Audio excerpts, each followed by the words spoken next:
this special date, and he's a half an hour late, but that's men.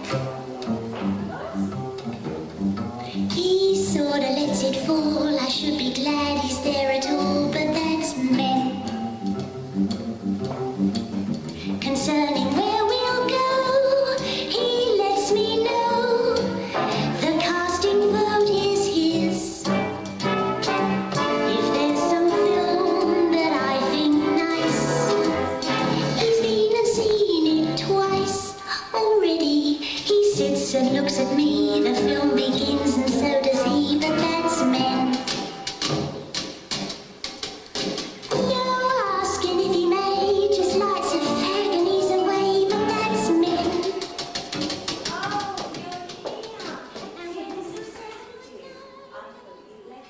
No, I was merely looking for Dr. Ratterby. You must never do that again. Never ever. I was so worried when I found you disappeared. Well, I haven't actually disappeared, you know. I'm still here. It's just that I'm in a very different place.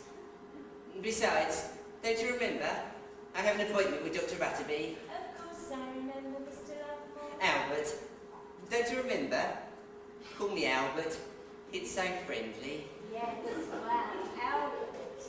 You shouldn't have gone off like that. I felt suddenly lonely, deserted, and yet we've only just met. Anyway, I only stepped up to see if I could get you tea. Oh, how very kind of you. But you mustn't tempt me. I never drink between drinks. Don't you? No. Some people don't eat between meals, but I go one better. I don't drink between drinks. Yes, I see. Quite right, I think. You're not quite sure? Well, I was... It's difficult to be sure, isn't it? Or really sure about anything. Especially important things. Things that matter. Like hopes and dreams. Things that matter. I suppose so. You're a very remarkable person, Mavis. Most interesting to talk to. I shall look forward to tonight. Tonight? Tonight? Don't you remember you asked me to... Oh, yes, tonight. Now we must go back to the reception room before Dr. Rugby. Oh, it's here. Is still have more for you, Doctor? Ah, to be sure, to be sure. You attending up appointment? Thank you, Miss... how do you do, Mr... Lovemore. Albert Lovemore. And this is Miss Hartley. Oh, quite. Miss Mavis Hartley. Yes, quite. You may leave us now, Miss, Hartley.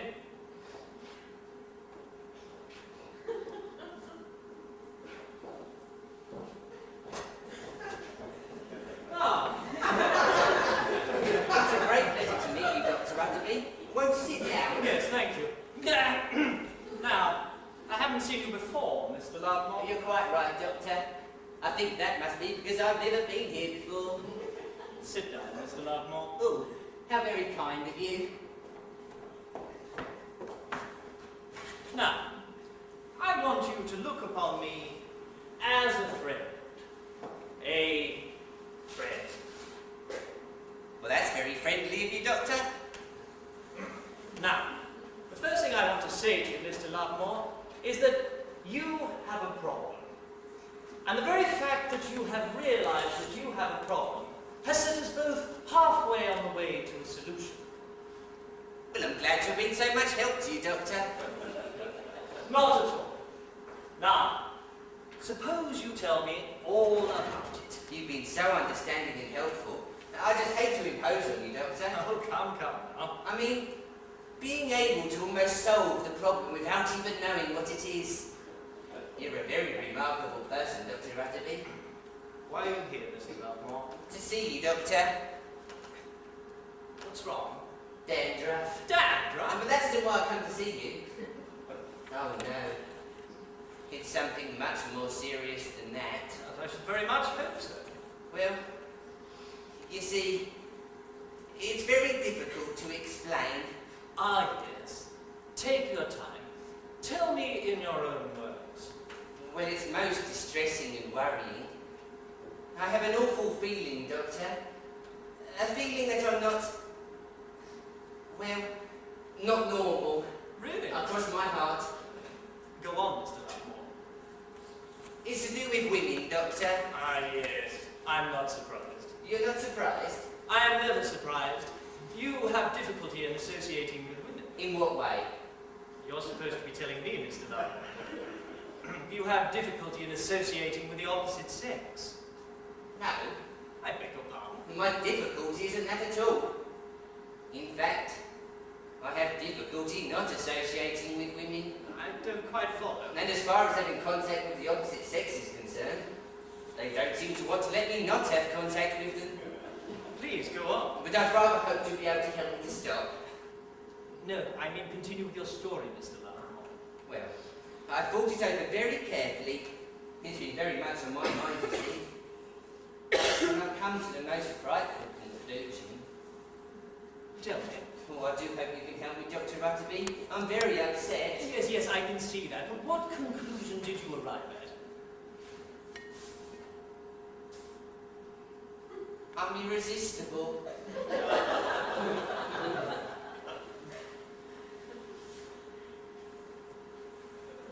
I beg your pardon? Well, I don't seem to be able to prevent women from falling in love with me. It's very embarrassing. Well, so what you're saying, Mr. Lovemore, is that you are irresistible. Yes, Completely irresistible to women. yes. Only women. Men don't bother me at all. Mr. Lovemore. Albert, thank you. You're a very friendly person. Let me get this straight, Mr. Lovemore. You think that you're completely irresistible to women. Completely, Doctor. How do you know? Well, they're always around me, no matter where I go. In buses, on the street, in cinemas. Especially in cinemas. Especially in cinemas? Oh, yes, I'm beginning to understand. And they will talk to me, all of them, and make advances and things. Things? Well, you know. What do? Do you take advantage of the situation? Oh, no. Do you ask them? Do you tell them? Do you want to have relations with them? Oh, none of them is related to me, Doctor. Do you ask them to go to bed with you? Oh, certainly not. I see. They always ask me. Hey, what? I mean, I can hardly refuse. They're all so friendly. Must be. I mean, how long has this been going on? Oh, almost as long as I can remember. Mr. Lovemore, this is a most complex situation. Most complex. I feel that there is more that I have to know. Well, where shall I begin, Doctor? Not now. I need to have time to think. This is a most complex business. Most complex. Well, I hope it isn't too hard for you, Doctor. Have no fear of that, my dear sir. You are in my hands. And I'm very proud to be in them, Doctor. In my hands. Oh, yeah. Right. Now, take this note to the receptionist, and she will book you a series of monthly appointments. Now, don't worry, Mr. Lovemore. We'll have this sorted out in no time. It's 20 guineas. 20 guineas? Yes. What, monthly appointments? Yes. Each? Yes. Will it take long? No time at all. Oh, I hope you're right. Good day, Mr. Lovemore, and don't worry. I'll try not to, Doctor. This way. I beg your pardon. It's quite all right. I'm so clumsy, you must forgive me. It's nothing, really. Good morning. Good morning.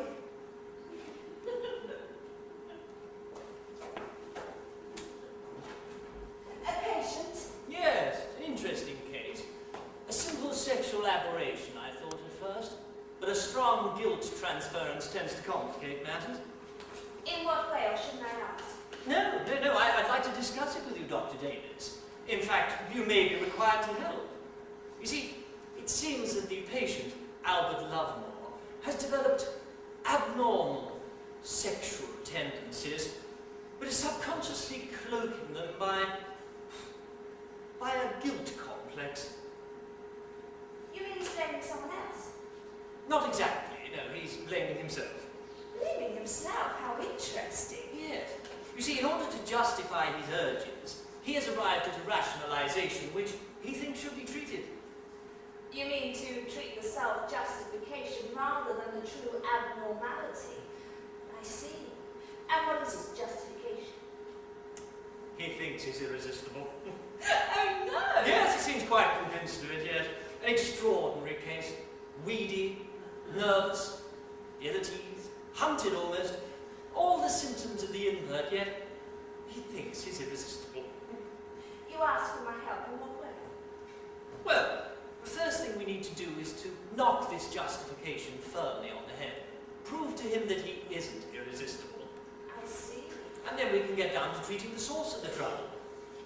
Yes, I think a woman doctor is indicated here. I think you should take the first few analyses. Remove the justification by example. Precisely. Very well. I should be able to fit him in easily enough. Now then, Doctor, can I ask your advice, please? Yes.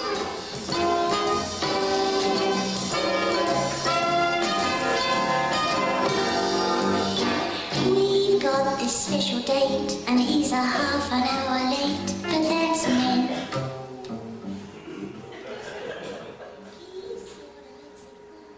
Ah, Mr. Lovemore. Dr. Butterby has asked me to take these first sessions. Now, do you have any objections? Yes, not many. Oh, Only small ones, you understand, but I feel quite strongly about them. I object to nationalisation, for one thing.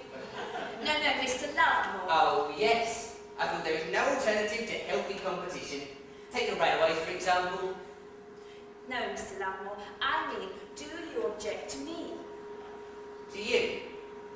But I hardly know you. Why should I object to you, Dr. Oh, I'm Dr. Davis, Dr. Butterby's assistant. Now, you don't have any objections to me? Well, I don't see why. Well, I am a woman.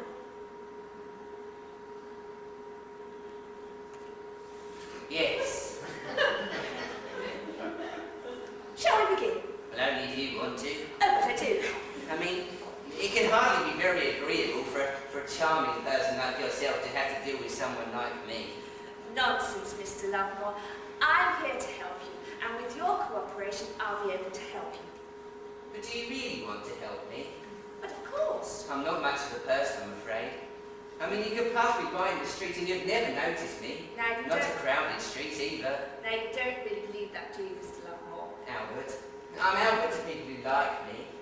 Very well, Albert. And I do believe it. But I understand that you're rather attractive to people. No, not people. Only women. But women are people, Mr. Lovemore. I suppose. Yes. That's a very clever way of looking at it. That was a very shrewd observation of you, Doctor. You're a very real person. Not really, Mr. Lovemore. Now then, Mr. Lovemore, perhaps you would tell me about this attraction you have for women, where you think you're irresistible. I'm afraid it's true. And I can't seem to stop it either. Perhaps you'd walk over to the couch for me, please.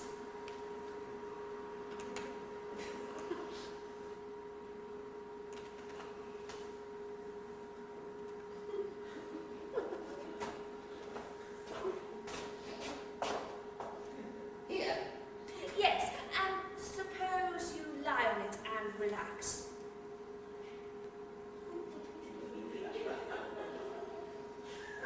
Well,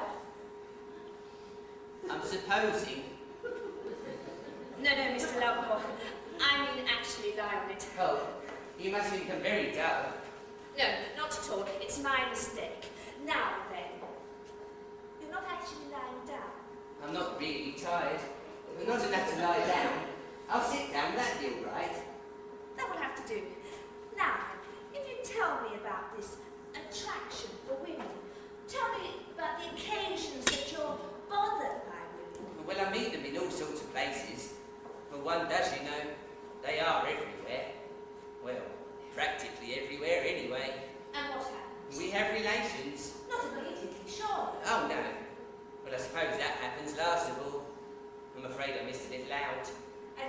perhaps you did. Now then, if you tell me all about it, use your own words and take your time. You're very understanding. Would you like to lie down? Not yet, Doctor. That comes later. Shall I tell you about the first time it happened? Please. Well, it wasn't really the first time.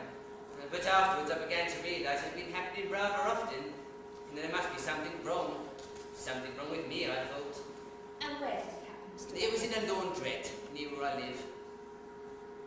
You see, I live completely alone. All by myself, in fact. It isn't a good thing to live alone, you know. To be outside of the world, watching it pass by, and never feeling that you're ever part of it. I know. Do you live alone, Doctor? I do, as a matter of fact. Then you must know what I mean.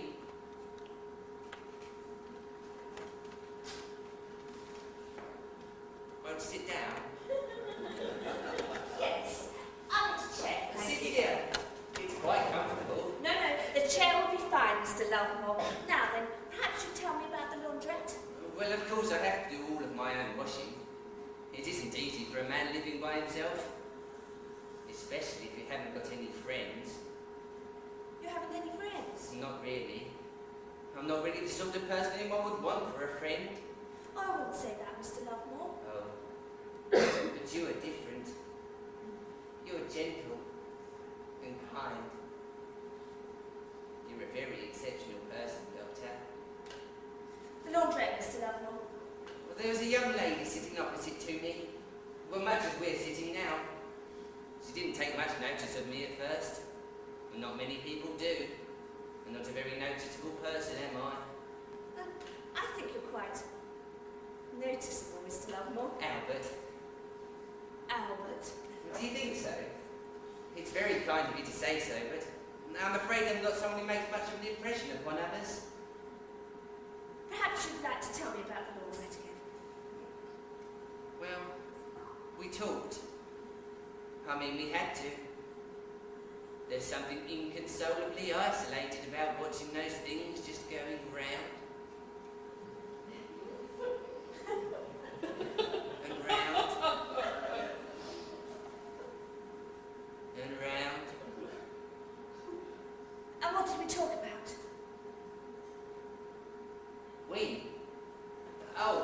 We talked about ourselves, our hopes, our dreams, the smiles we'd smiled, the beliefs we'd believed. Well, you have hopes and dreams too, haven't you, Doctor? Oh, well, we all have, Albert. Well, of course we have. Of course my dreams don't amount to much. I don't amount to very much myself, do I? Dreams may have little to do with what we are. But with what we may be. Oh, yes, Albert. Go on. Well, then she came over and sat beside me. Strange thing to do. I mean, why sit beside someone like me? Well, why not, if she liked you? She was so cool, so clean, so pretty. And what happened next? And then she put her hand over mine. Soft and warm. And then we sat quietly together, talking, touching, inwardly dreaming. Inwardly dreaming, yes. And then? And then I knew that she wanted me to hold her, How did you know? tenderly, sweetly. But how did you know? One always knows when it happens. Don't you, Doctor? I suppose so. And then we went back to my flat. Did you ask her to go? I didn't have to. Momentarily we were apart, but our speed dries had finished, you see. But we were still close, secretly close. We weren't really apart. And she just came with you? She was part of me. Where else could she go? Where? Nowhere. You see?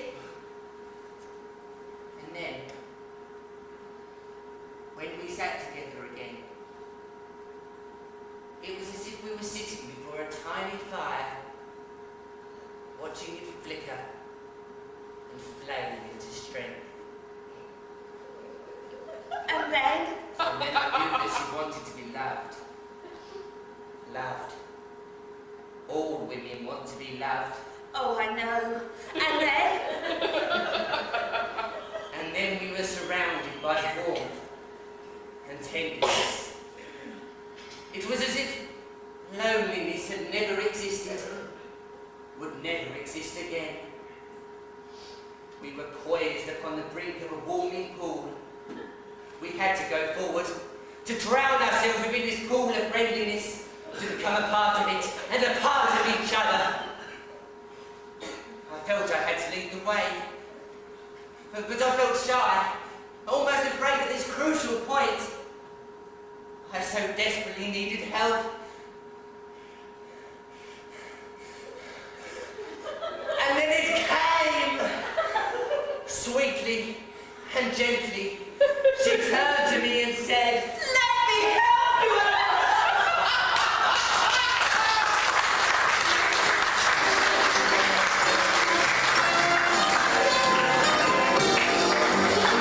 We've got this special date, and he's a half an hour late. But that's men. Yes, I know.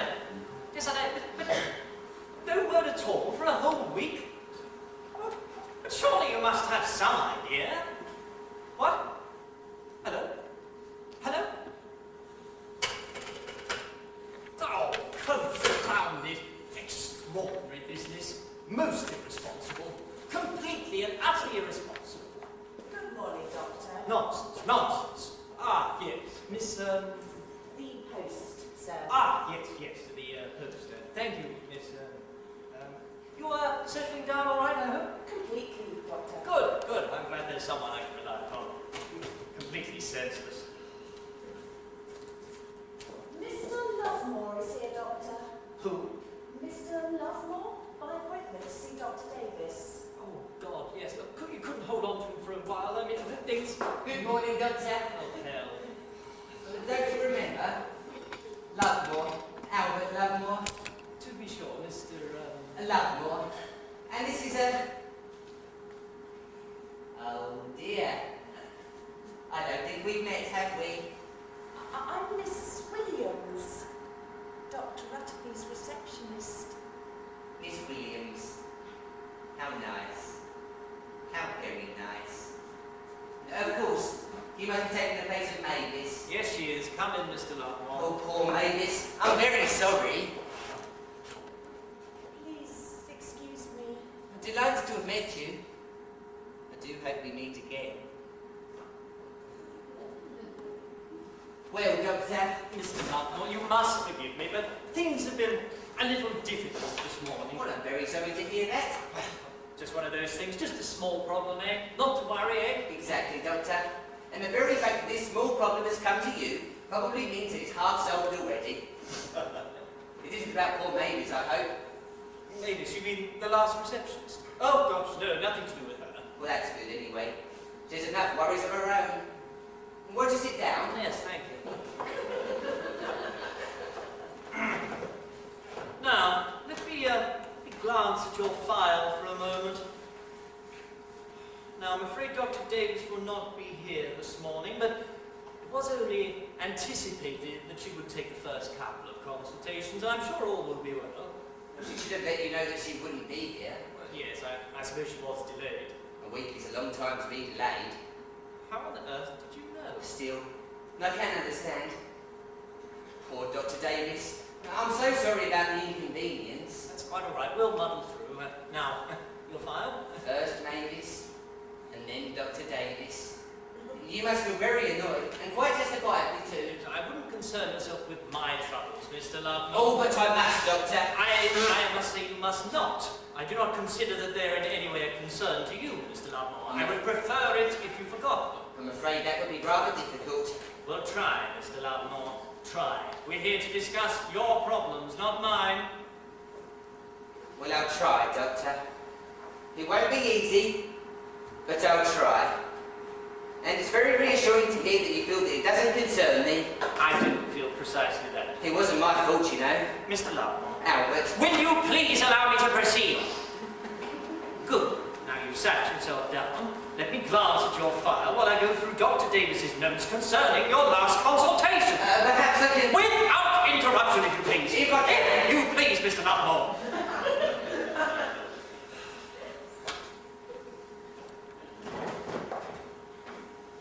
Yes.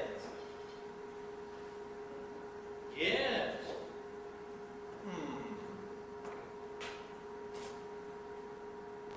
What on earth is this? It's a lock of my hair.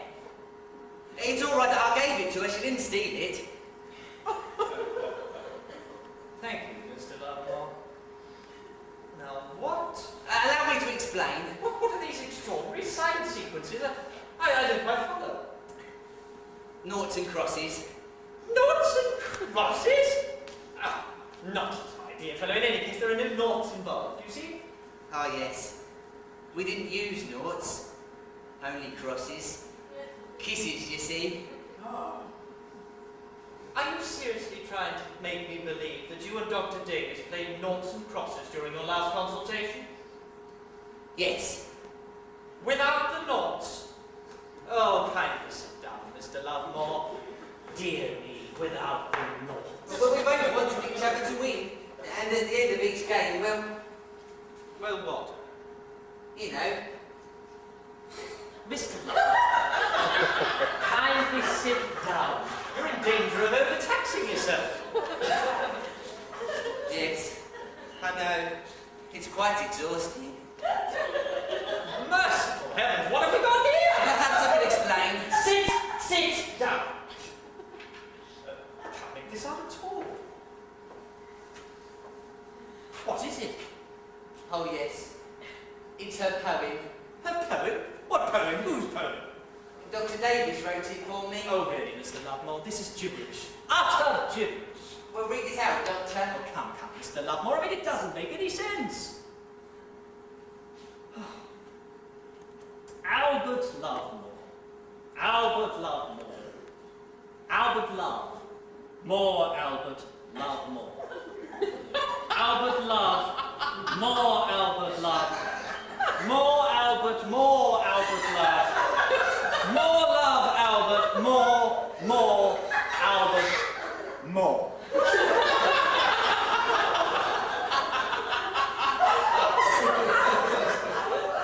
I think that's beautiful. Mr. Lovemore, are you seriously asking me to believe that Dr. Davis wrote this poem to you? Well, I'm very, very proud to say that she did, Doctor. Oh, dear me, Mr. Lovemore. Your treatment is going to take a very long time. You don't believe me, do you, Doctor? I can't blame you, but it is written in her handwriting. Well, yes.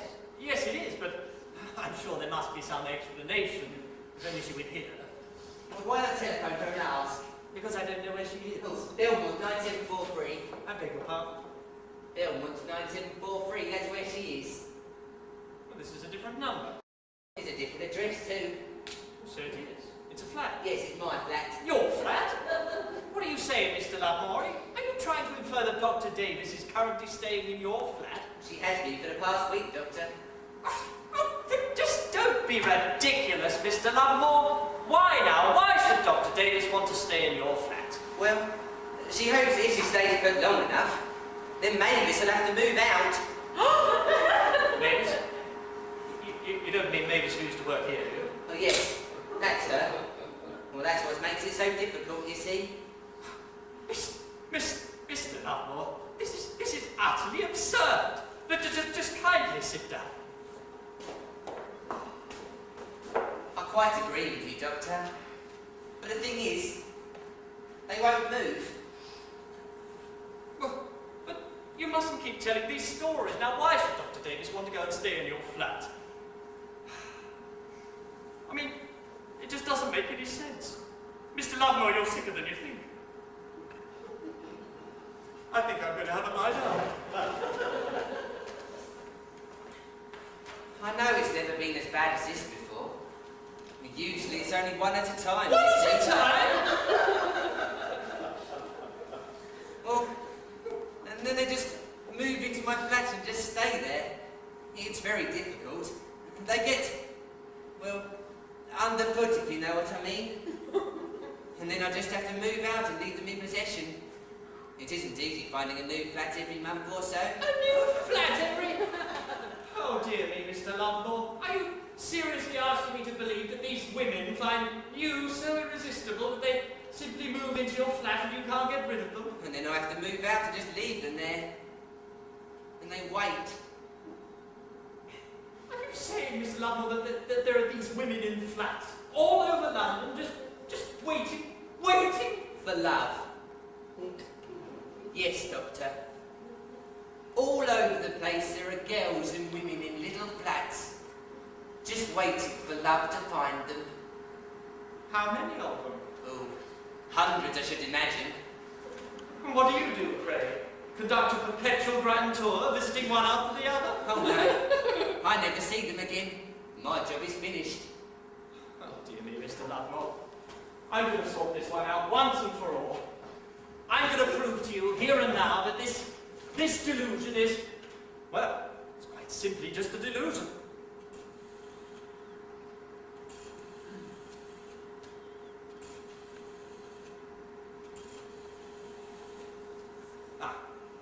You see, who's speaking, please? Miss Hartley. Mavis? Mavis, is that you? Great heavens above, Mavis! Is Dr. Davis there with you? She is? Well, I would like to speak to her, please. Yes, put her on. Most heavens. Dr. Davis, it's bright to be here. What is all this? I mean, I've got Mr. Lovemore with me, and he's... Yes? Yes, he's fine. Yes, but you'll notice, Doctor, that this self-justification we talked about, it isn't. But this guilt transference, this being of him being irresistible, it... He's what? Oh my God. Dr. Davis, do you realize what you're asking me to... Yes. Yes, I'll come right over.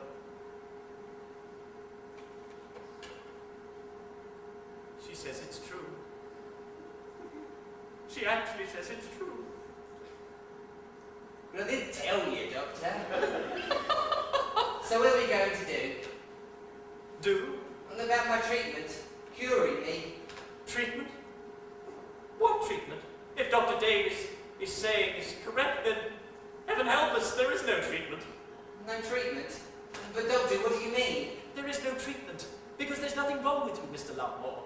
There is no treatment because there is completely nothing wrong with you. But there must be, Doctor. Mr. Lovemore, I can't treat you if you don't need it. You mean? Yes. You're irresistible, Mr. Lovemore. Completely irresistible. And there's nothing wrong with me? I'm not abnormal, I'm not ill? No, nothing. Nothing at all. Mr. Lovemore, you're perfectly normal.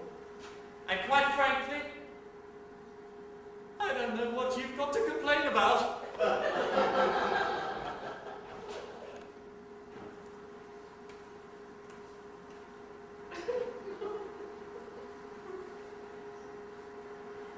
Nothing wrong. Nothing wrong with me at all.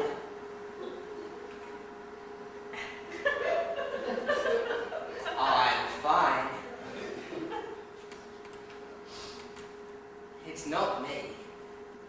At least, it is me. But it's true. I am irresistible. Well, if it's true, then there's nothing to be ashamed about. Nothing to worry about. I don't need treatment. I'm fine. I'm perfectly fine. I am irresistible.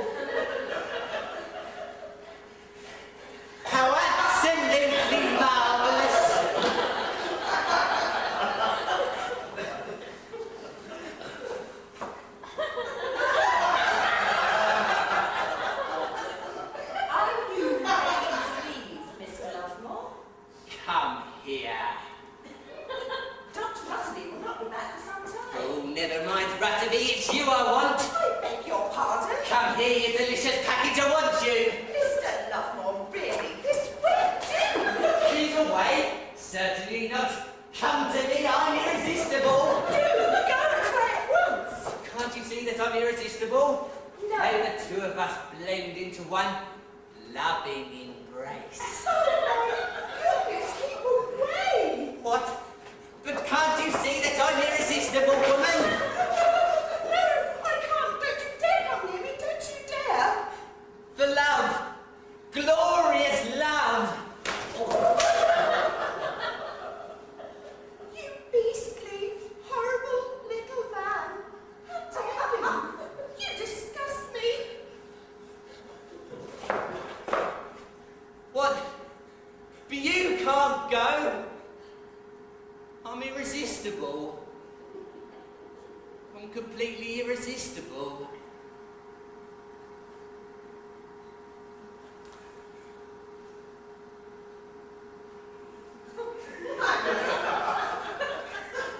Why did you do that? Well, what went wrong?